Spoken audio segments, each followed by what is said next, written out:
Hi everyone, Elise here, and today I'm going to show you how I cook one of my favorite recipes, my saucy vodka pasta in a slow cooker. And that is the entire recipe, including the pasta, is going to be cooked in here. So it's a bit novel, but I promise you it couldn't be easier and the results could not be more delicious.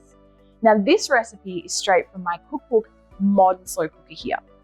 And I wrote this cookbook because I was so sick of the same repetitive, meat-heavy, rich, slow cooker soups and stews that you just see time and time again, when actually there is so much more that this appliance is capable of. So many fresh dishes, so many modern dishes, and so many things that are meat-free, really focusing on legumes, grains, heaps and heaps of veggies. So, you know, I wrote this book to bring new life to this appliance because I always say an appliance without a good cookbook is completely useless. And one of my favorite fresh and modern options is the pasta in the slow cooker. And when I say this, I get a few interesting looks. People are not sold, which is why I thought this is the perfect recipe to actually show you guys in video form, because you can see at the end just how good it looks. So first thing you need is a slow cooker. I recommend a 6.5 litre one like this size because we can cook so many delicious things.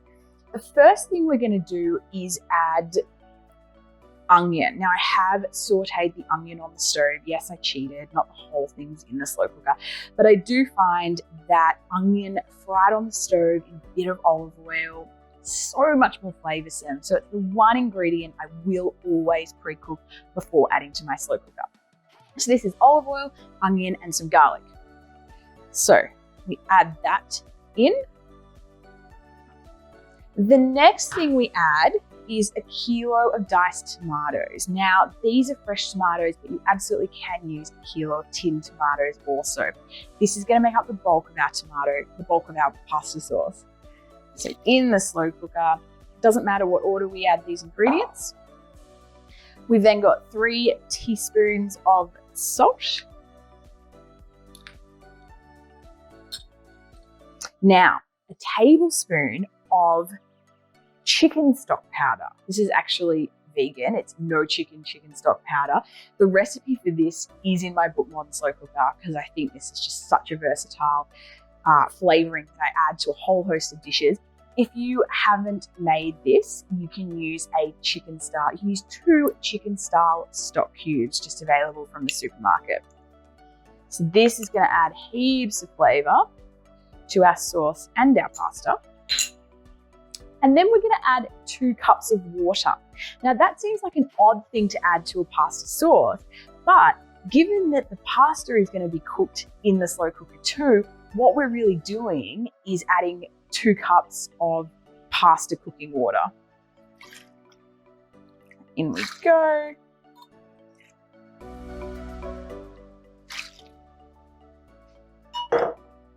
It's as simple as that to start off this recipe. I'm going to stir it, but I mean, do I really need to? Just a token stir there.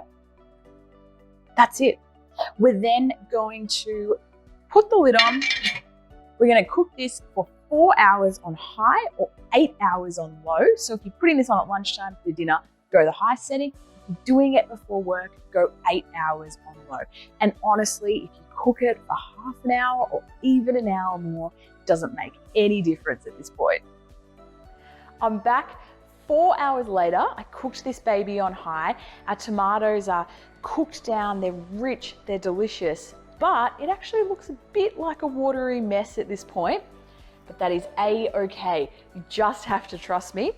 What I've got here is 500 grams of, maybe a bit less now, 500 grams of penne pasta.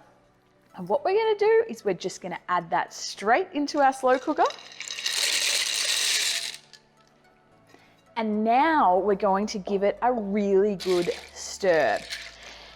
Now, when it comes to slow cooking, if it doesn't need to be stirred, I'll say don't stir it. But when I say stir, you have to really give it a good stir. In particular, I want you picking up with your spatula the contents of the bottom of the slow cooker and kind of folding it into the top, okay? Because it's going to be hotter on that bottom.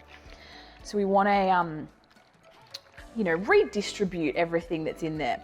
So stirred it around. Then I'm taking the back of my spatula, and what I'm doing is I'm actually pushing down that pasta. So for us to cook the pasta evenly in the slow cooker, we need it to be submerged below the liquid. So that's what I'm doing now.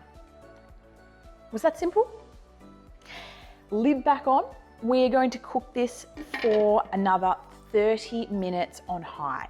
Now, when it comes to most slow cooking and most of the recipes in my book, it actually doesn't matter if, it's half an hour more. Like what I said earlier with the tomato mix. One exception is when you're cooking pasta in the slow cooker. When I say 30 minutes, I need it to be exactly 30 minutes because we don't want to overcook it. We want it perfectly al dente. Now you've sat and enjoyed a glass of wine for the last half an hour because dinner is literally cooking itself right now. We just have one more step and 10 more minutes and then we can serve it. So lid off again. We're going to add our famous ingredient, the vodka. So I've measured out half a cup of vodka here. We're going to add that. Now this works out to be 1 standard drink per person. So I probably wouldn't be serving this one to the kiddies, but I would absolutely be serving this one if I was entertaining. Last ingredient, half a cup of cream. I am going to free pour that, looked about right to me. And we're going to fold again. Again, to make sure this pasta is cooked really evenly and perfectly, we need to fold the pasta that's on the bottom of the slow cooker and fold it up to the top.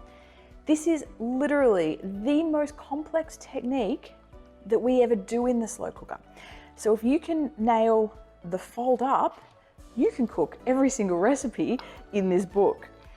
So I'm just giving that the really good stir, folding, and then like we did earlier, I'm just gonna push the pasta down with the back of the spatula, just to make sure it's all submerged for this last 10 minutes of cooking. Okay, it's looking good.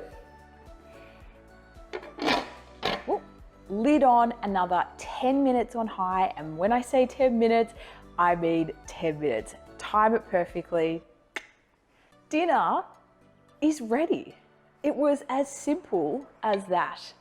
Our pasta is beautifully cooked and our rose sauce looks beautiful. All you've got to do now is get your serving bowl and serve up your meal. Now, if you're not going to eat all this pasta in this sitting, what I would recommend you do is get it out of the slow cooker straight away, because this thing is very insulating, keeps all the heat in. So we actually don't want to overcook our pasta. So get it all out, get it in a container. It is beautiful as leftovers. Okay, I reckon that's a pretty good serve for me. That is my saucy vodka pasta cooked in the slow cooker. Now I love some kind of green garnish on this, some fresh rocket, fresh herbs, basil, parsley, delicious. You can add some cheese, some grated cheese, some feta cheese, some chili oil, some chili flakes, whatever your heart desires. But frankly, it's pretty good just as it is. Now this recipe plus 85 other super easy, super delicious, meat-free, slow cooked recipes can be found in my latest cookbook, Modern Slow Cooker.